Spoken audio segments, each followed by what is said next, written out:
Hello friends, welcome to our channel. Friends, இன்னைக்கு நம்ம ரொம்ப சூப்பரான ஒரு ஸ்நாக் ரெசிபி பின்வீல் சமோசா எப்படி செய்யறதுன்னு பாத்துறலாங்களா? நம்ம சேனலுக்கு புதுசா இருந்தீங்கன்னா மறக்காம சப்ஸ்கிரைப் பண்ணுங்க. அப்படியே பக்கத்துல இருக்க பெல் ஐகானையும் கிளிக் பண்ணிடுங்க. இன்னைக்கு இந்த கப்ல 1 கப் அளவுக்கு நான் கோதுமை மாவை நல்லா சலிச்சு எடுத்துருக்கேங்க. அது ஒரு பாத்திரத்துல சேர்த்துக்கலாம். இது கூடவே 1/2 ஸ்பூன் ஓமம் சேர்த்துக்கோங்க. கூடவே வந்துட்டு 1/2 ஸ்பூன் எள்ளு சேர்த்துக்கோங்க. இதுல நம்ம கொஞ்சமா உப்பு சேர்த்துக்கலாங்க. இது கூடவே வந்துட்டு எண்ணெய் 2 ஸ்பூன் சேர்த்துக்கோங்க. இப்ப நம்ம சேர்த்திருக்க எல்லாத்தையுமே வந்துட்டு இந்த மாதிரி நல்லா கலந்து விட்டுருங்க. தண்ணி சேர்க்கறதுக்கு முன்னாடி ஃபர்ஸ்ட் நம்ம இப்படி கலந்து விட்டுறலாங்க. இந்த பின்வீல் சமோசாவை உங்க வீட்டுல நீங்களும் ஒரு முறை ட்ரை பண்ணி பாருங்க. உங்களுக்கு ரொம்ப சூப்பரான டேஸ்டா இது இருக்குங்க.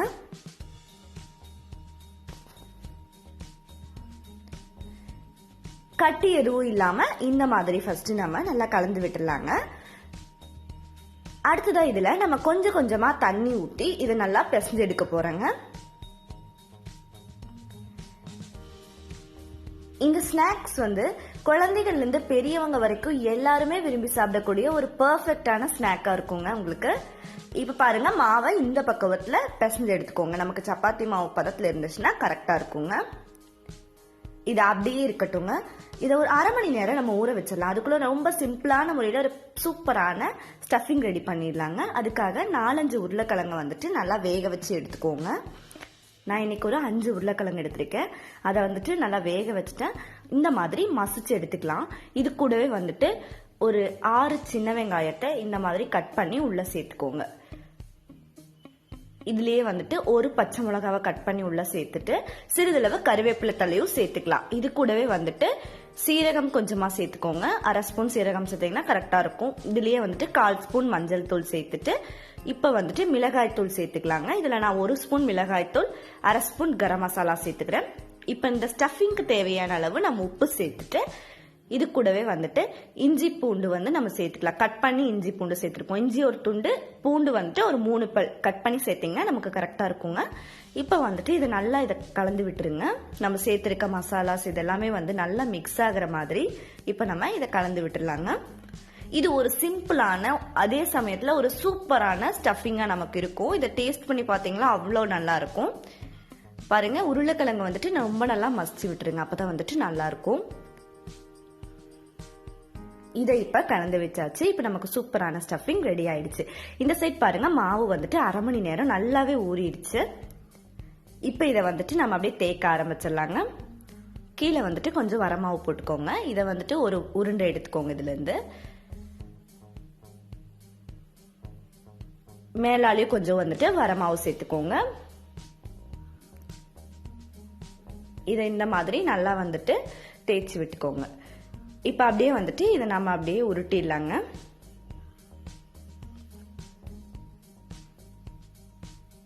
இதை இந்த மாதிரி நல்லா விரிச்சு விட்டுக்கோங்க. நீங்க நார்மலா சப்பாத்தி கல்லு, டேபிள் இப்படி எதுல வேணாலும் இதை அப்படியே விரிச்சு விட்டுக்கலாம்.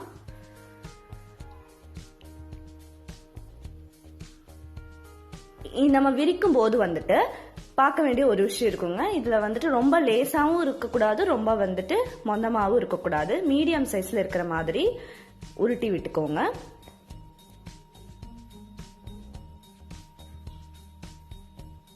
இப்படி விரிச்சிங்கன்னா உங்களுக்கு கரெக்டா இருக்குங்க. ரொம்ப லேசாவும் இருக்கக்கூடாது.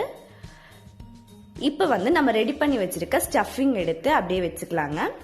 ஸ்டஃபிங் வச்சதுக்கு அப்புறமா ஃபுல்லா இந்த மாதிரி இதை நல்லா பரப்பி விட்டுக்கோங்க. பாருங்க, இப்ப அப்படியே இதெல்லாமே அப்ளை பண்ணீங்கன்னா கரெக்டா இருக்கும் உங்களுக்கு. இந்த மாதிரி பின்வீல் சமோசாலாம் நம்ம வீட்டுல அடிக்கடி செஞ்சிருக்க மாட்டோம். செஞ்சு பாருங்க, உங்களுக்கு ரொம்ப அட்டகாசமான டேஸ்ட்ல இருக்குங்க இது. அதுக்கப்புறம் எப்ப ஸ்நாக் ரெடி பண்ணீங்கனாலும் இதே மாதிரி தான் ட்ரை பண்ணுவீங்க. அந்த அளவுக்கு ரொம்பவே நல்லா இருக்கும். இந்த மாதிரி ஃபுல்லாவே ஸ்டஃபிங் அப்ளை பண்ணிக்கோங்க. ஸ்பூன் வச்சு நல்லா தேய்ச்சி விட்டுட்டீங்கன்னா ஈக்குவல் ஆயிரும். இப்ப ஒரு கார்னர்ல இருந்து இந்த மாதிரி ரோல் பண்ணி எடுத்துக்கோங்க. இப்ப பாருங்க, அப்படியே லைட்டா எடுத்துட்டே வந்தீங்கன்னா உங்களுக்கு இந்த மாதிரி ரோல் மாதிரி ஈஸியா வந்துடும். நமக்கு மாவு வந்துட்டு ஒட்டியெல்லாம் வரவே வராது. ரொம்ப நல்லா வந்திருக்கு பாருங்க. இப்படியே லைட்டா வந்து ஒரு கார்னர்ல இருந்து உருட்டி எடுத்துட்டே வந்துடுங்க. பாருங்க எவ்வளவு நல்லா ரோல் ஆகுதுன்னு. அப்படியே கொஞ்சம் டைட்டா இருக்கிற மாதிரி ரோல் பண்ணிக்கோங்க. ரொம்ப நல்லா வந்துருங்க உங்களுக்கு. அப்படியே லைட்டா எடுத்து விட்டுட்டு இதையும் வந்துட்டு ஃபுல்லா அப்படியே திருப்பி விட்டுக்கோங்க. அவ்வளோதாங்க. பாருங்க எவ்வளோ நல்லா ரோல் ஆயிருக்குது. அப்படியே கார்னர்ல லைட்டா அழுத்தி விட்டுக்கோங்க. இப்போ வந்து இதை நம்ம கட் பண்ணி எடுத்துடலாங்க. ஒரு கத்தி வச்சுட்டு இது 2 பார்ட்டா கட் பண்ணிக்கோங்க ஃபர்ஸ்ட். அதுல இருந்து இந்த அளவுக்கு கட் பண்ணீங்கன்னா உங்களுக்கு வந்துட்டு கரெக்டா இருக்கும்.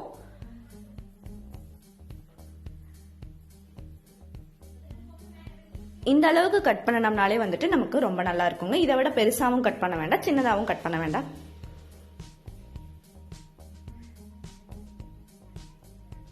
இதே மாதிரியே வந்துட்டு மீதி இருக்கிற மாவுலையும் நம்ம கட் பண்ணி எடுத்துடலாங்க. பாருங்க இப்படி இருக்கும் நமக்கு. இதை வந்துட்டு கையில இல்லைன்னா இப்படி வச்சுட்டு லைட்டா அழுத்தி விட்டுக்கோங்க. நமக்கு நல்லா ரவுண்ட் ஷேப்ல இருக்கிற மாதிரி அப்படியே லைட்டா கொஞ்சம் தட்டி விட்டுக்கோங்க. இந்த மாதிரி பாருங்க எவ்வளவு நல்லா இருக்குன்னு. இப்ப ரவுண்ட் ஷேப்ல நமக்கு ரொம்ப நல்லா கிடைச்சிருச்சு. இதை அப்படியே எடுத்து வச்சிடலாங்க. இதே மாதிரியே வந்துட்டு நம்ம இதையும் வந்துட்டு அழுத்தி விட்டுக்கணும். ரொம்ப பிரஸ் பண்ணிட வேண்டாங்க. லைட்டா பிரஸ் பண்ணீங்கனாலே வந்துட்டு அது வந்துட்டு அளவா நமக்கு வந்துடும்.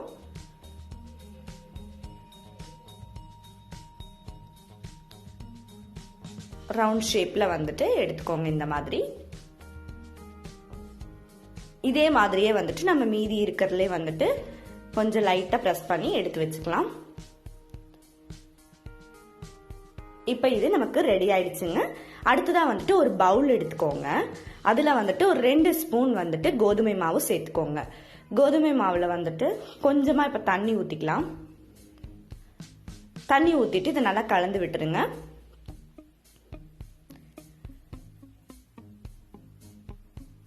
இப்ப பாருங்க இன்னும் கொஞ்சமே தண்ணி ஊத்திட்டு நல்லா கலந்து விட்டுருங்க. கட்டி எதுவும் இல்லாம இதை நல்லா கரைச்சு வச்சுக்கோங்க. நம்ம ரெடி பண்ணி வச்சிருக்க வீலை வந்துட்டு இப்ப டிப் பண்ணி வந்துட்டு தான் வந்து நம்ம எண்ணெய்க்குள்ள போடணும். அதுக்காக தான் வந்துட்டு இதை நம்ம ரெடி பண்ணி வச்சிருக்கோம். இந்த பக்குவத்துல கரைச்சு வச்சீங்கன்னா உங்களுக்கு மாவு கரெக்டா இருக்குங்க. இப்போ எண்ணெயை சூடு பண்ணிக்கலாம். அடுப்பை வந்து மீடியம் ஃப்ளேம்ல வச்சுக்கோங்க. எண்ணெய் நல்லா சூடாகட்டுங்க. எண்ணெய் சூடானதுக்கு அப்புறமா இந்த மாவுல வந்துட்டு நம்ம ரெடி பண்ணி வச்சிருக்க வீல் எடுத்து முக்கி அப்படியே வந்துட்டு போட்டுடலாங்க. நல்லா டிப் பண்ணிக்கோங்க. இந்த மாதிரி டிப் பண்ணி எடுத்துக்கோங்க. இப்ப வந்து நம்ம எண்ணெயில போட்டு பொரிக்க ஆரம்பிச்சிடலாங்க. இப்படியே டிப் பண்ணீங்கன்னா உங்களுக்கு கரெக்டா இருக்கும்.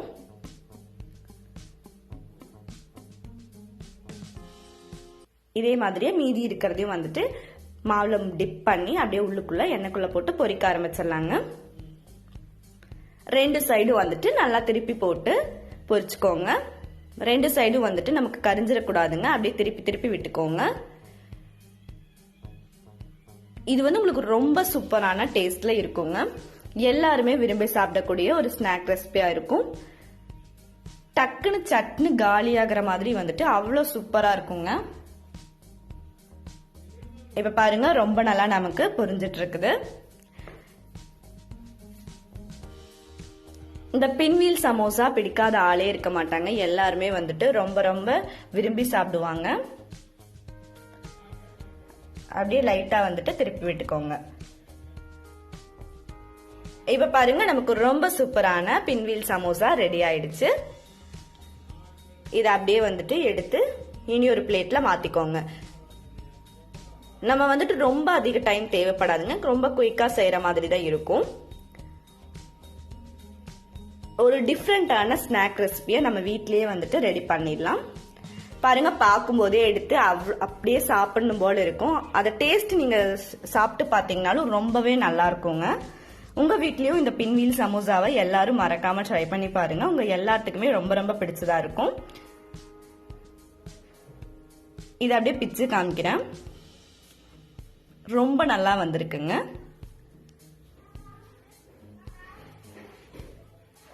உங்க வீட்லயும் இந்த சமோசாவை மறக்காம எல்லாருமே ட்ரை இந்த பண்ணி பாருங்க. வீடியோ பிடிச்சா லைக் பண்ணுங்க, ஷேர் பண்ணுங்க, கமெண்ட் பண்ணுங்க.